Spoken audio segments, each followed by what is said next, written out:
Hormuz जलडमरू मध्य एक बार फिर दुनिया की सबसे खतरनाक टकराव वाली जगह बनता दिख रहा है।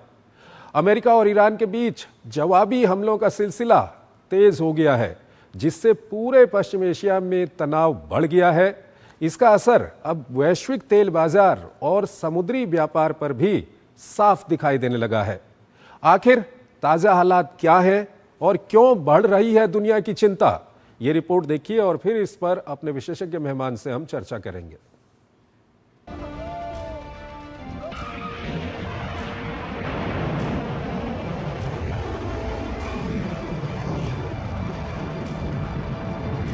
क्या छिटपुट हमले अब सीधी जंग में बदल जाएंगे? यही है वो सवाल जो ईरान और हुर्मुज में मुंह उठाए खड़ा है। अमेरिका ने एक बार फिर ईरान के खिलाफ बड़े हमले किए हैं। अमेरिकी सेना के मुताबिक इन हमलों में ईरान के दर्जनों सैन्य ठिकानों को निशाना बनाया गया है। अमेरिकी सेंट्रल कमांड के अनुसार ऑपरेशन में ईरान के एयर डिफेंस सिस्टम, तटीय रडार साइट्स, मिसाइल और ड्रोन क्षमताओं से जुड़े ठिकानों पर हमला किया गया है।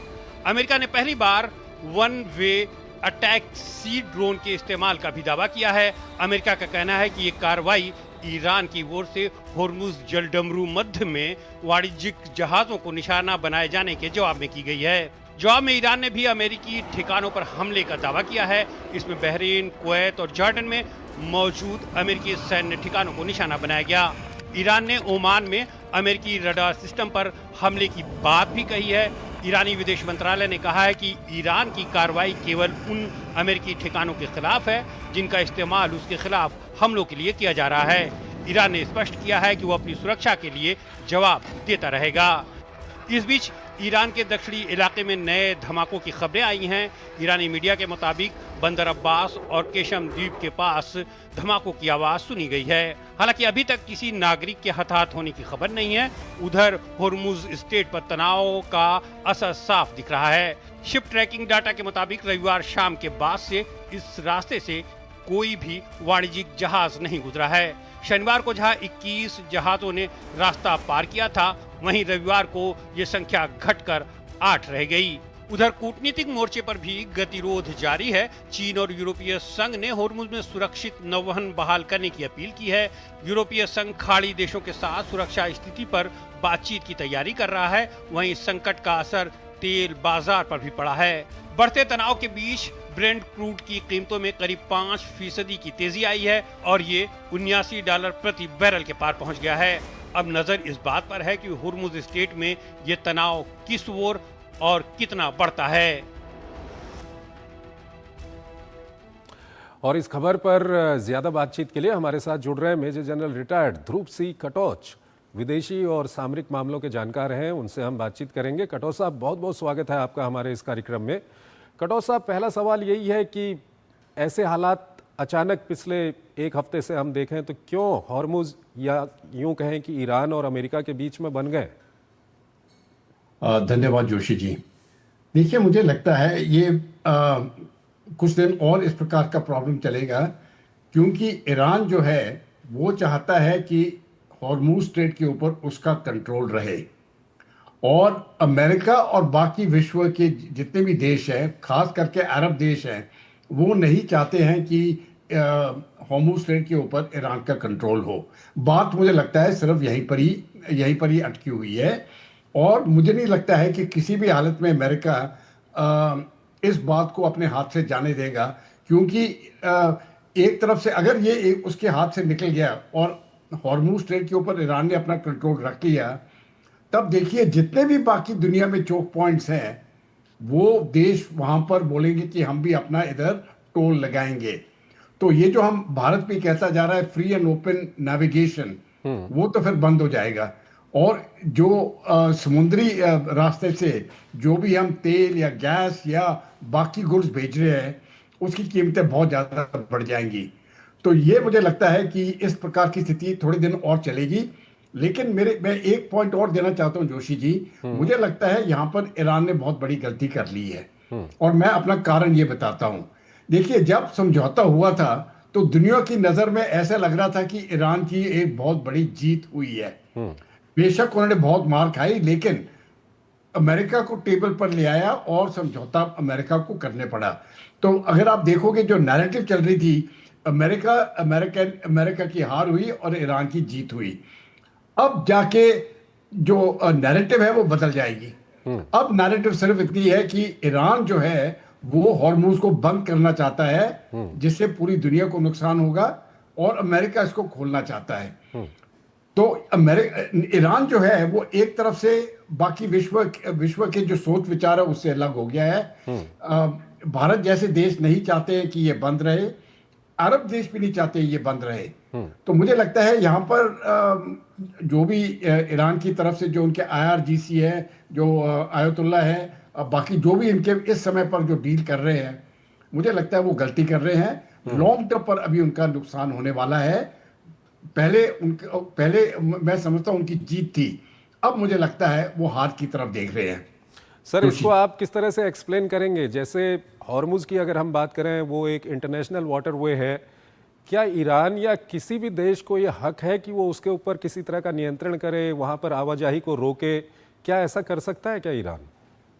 अगर आप अनक्लॉज की बात करें, United Nation convention on the law of the seas, तो उसके मुताबिक कोई भी देश नहीं कर सकता है। तो इसीलिए मैं कहता हूं, जो मेरा बोलने का मतलब ये है कि एक बार ईरान ने अपना ये स्टैंड ले लिया तो ये स्टैंड गलत है, ये मॉरली गलत है, लीगली गलत है।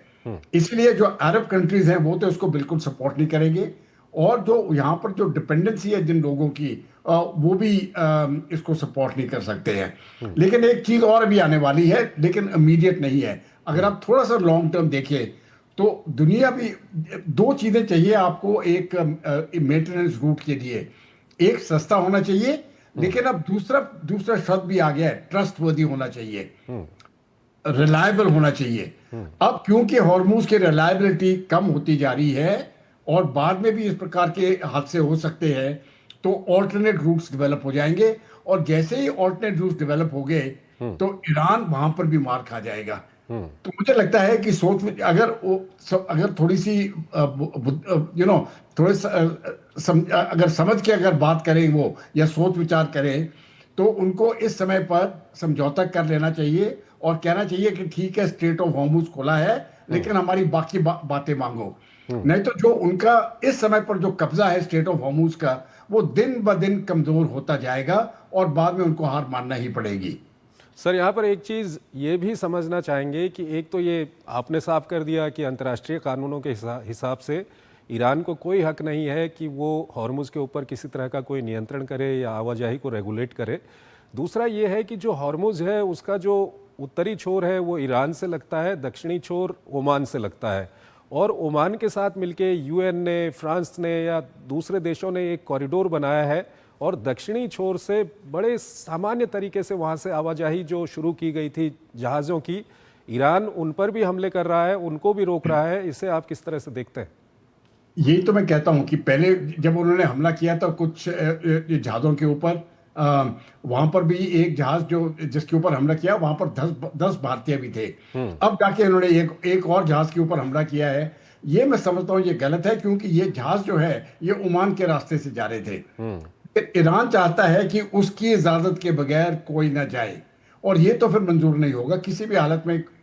और आप देखिए बाकी देशों को भी नुकसान हो रहा है, जो चीन का जो सप्लाई रूट है उसको भी नुकसान हो रहा है। तो एक तरफ से मैं समझता हूं कि कुछ देशों को जो फायदा हो रहा है, एक सीरिया इसमें बहुत फायदेमंद की सिचुएशन में आ गया है, सीरिया और टर्की, क्योंकि अभी रास्ते जो है नॉर्दर्न रूट से चले जाएंगे, सीरिया से लैंड रूट तक, और वहां से मेडिटेरेनियन को और पूरी यूरोपियन मार्केट्स। हो सकता है थोड़ा टाइम लगे इनको, लेकिन ये शुरू हो जाएंगे अभी।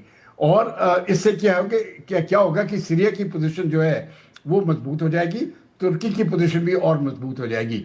धीरे धीरे ईरान जो है ये कमजोर होता जाएगा, क्योंकि उसका जो सपोर्ट है अभी तक, जो गुडविल थी पूरी दुनिया की तरफ से, मुझे लगता है ये गुडविल धीरे धीरे ये खत्म होने वाली है, क्योंकि उन्होंने स्ट्रेट ऑफ हॉर्मुज को रोका है। सर, अब ये हालात किस ओर बढ़ते हुए आपको दिखाई दे रहे हैं? क्योंकि हॉर्मुज को लेकर के ईरान का जो अपना स्टैंड है वो बदल नहीं रहा है, ईरान बिल्कुल भी पीछे नहीं हट रहा है। वो बार बार उनकी ओर से बयान आ रहे हैं कि हॉर्मुज ईरान का है, हमारा है, इस तरह के बयान आ रहे हैं। तो ऐसे में कितने लंबे दिनों ये अब खींचेगा और इसकी परिणति क्या कुछ हो सकती है? क्योंकि हालात अभी तो बहुत ख़राब हैं वहाँ पर। देखिए जोशी जी, मैं मानता हूं कि इस समय पर हालात खराब हैं, लेकिन मैं ये भी मानता हूं कि ये ज्यादा देर चल नहीं सकता है। इसीलिए आपने देखा होगा ब्रेंट क्रूड की प्राइस, आपने कहा ना 5% गिरी, लेकिन 80 से कम है। अब देखिए ये ब्रेंट क्रूड की प्राइस 108 110 तक चली गई थी, 115 तक चली गई थी। वो वाली स्थिति अभी आने वाली नहीं है, क्योंकि कई देशों ने क्या किया है, अपने ऑल्टरनेट सप्लाई रूट्स कर लिए हैं। जी। तो अगर आप सिर्फ भारत का मिसाल देखेंगे, तो भारत को स्टेट ऑफ हॉर्मुज में कुछ भी हो जाए, सप्लाई साइड का प्रॉब्लम नहीं होगा। प्राइस वाइज हाँ मानता हूं मैं, पहले से महंगा हो जाएगा, लेकिन सप्लाई साइड का प्रॉब्लम नहीं होगा। और बाकी देशों ने भी अपना वो सप्लाई साइड मजबूत कर ली है। तो कीमतें थोड़ी सी बढ़ सकती हैं, लेकिन इससे ज्यादा नहीं होगा। इसलिए मैं कहता हूं कि ईरान को अभी सोच समझ के जो भी अपने कदम है लेना चाहिए। पता नहीं ईरान में कौन डील कर रहा है, आईआरजीसी में कौन है, सर यहीं पर सर आपसे ये सवाल जानना चाहेंगे और आप इसका अच्छा जवाब दे पाएंगे। ईरान से जिस तरह के जवाब आ रहे हैं, जिस तरह से जो प्रेसिडेंट ट्रंप बता रहे थे कि 1 घंटे पहले उन्होंने कहा कि हम आपसे डील करना चाहते हैं, और 1 घंटे बाद उन्होंने एक कॉमर्शियल शिप पे हमला कर दिया। क्या ईरान की जो पॉलिटिकल लीडरशिप है और जो मिलिट्री लीडरशिप है, खासकर जो आईआरजीसी की लीडरशिप है, ये दोनों में किसी तरह का एका नहीं है? ऐसा कुछ हो सकता है क्या? ऐसा ही है। देखिए आपने 2 प्रकार का बताया, मैं 3 प्रकार का बताता हूं। एक तो है मिलिट्री लीडरशिप, दूसरा है पॉलिटिकल लीडरशिप, और तीसरा है आईआरजीसी की लीडरशिप। आईआरजीसी की लीडरशिप आर्मी लीडरशिप से अलग है। और आईआरजीसी का जो आपके दर्शकों के लिए मैं ये बताना चाहता हूं, उनकी लॉयल्टी आयतुल्ला के ऊपर है। 1 पॉइंट लॉयल्टी है, देश के ऊपर नहीं है उनकी लॉयल्टी। उनकी लॉयल्टी जो है आयतुल्ला की ही है। तो वो आर्मी की रॉयल्टी देश की है, पॉलिटिकल वो तो खैर अपना देश ही चलाएंगे। तो यहां पर मुझे लगता है आयतुल्ला और आईआरजीसी अभी तक चला रहे हैं, लेकिन ये ज्यादा देर नहीं चलेगा। और क्योंकि जिस प्रकार से युद्ध हुआ, मुझे लगता है कि बहुत ज्यादा गुडविल इस आयतुल्ला और आईआरजीसी और उनकी पॉलिटिकल और मिलिट्री एस्टैब्लिशमेंट को मिली थी। ये मैं मानता हूं, क्योंकि जब भी देश के ऊपर लड़ाई होती है तो पूरा देश इकट्ठा हो जाता है। लेकिन अब लड़ाई बंद हुई है और फिर से शुरू हो रही है, तो ये जो गुडविल जो आईआरजीसी ने को मिली थी, मुझे लगता है वो पॉलिटिकल गुडविल बहुत जल्दी इरोड होने वाली है, खत्म हो जाएगी ये। और ज्यादा करके मुझे लगता है ऑपोजिशन जो ईरान में आएगा, उनके खुद के लोगों से आएगा, क्योंकि ये जो लड़ाई हो रही है, ये मैं समझता हूं इसका कोई मतलब नहीं है अभी।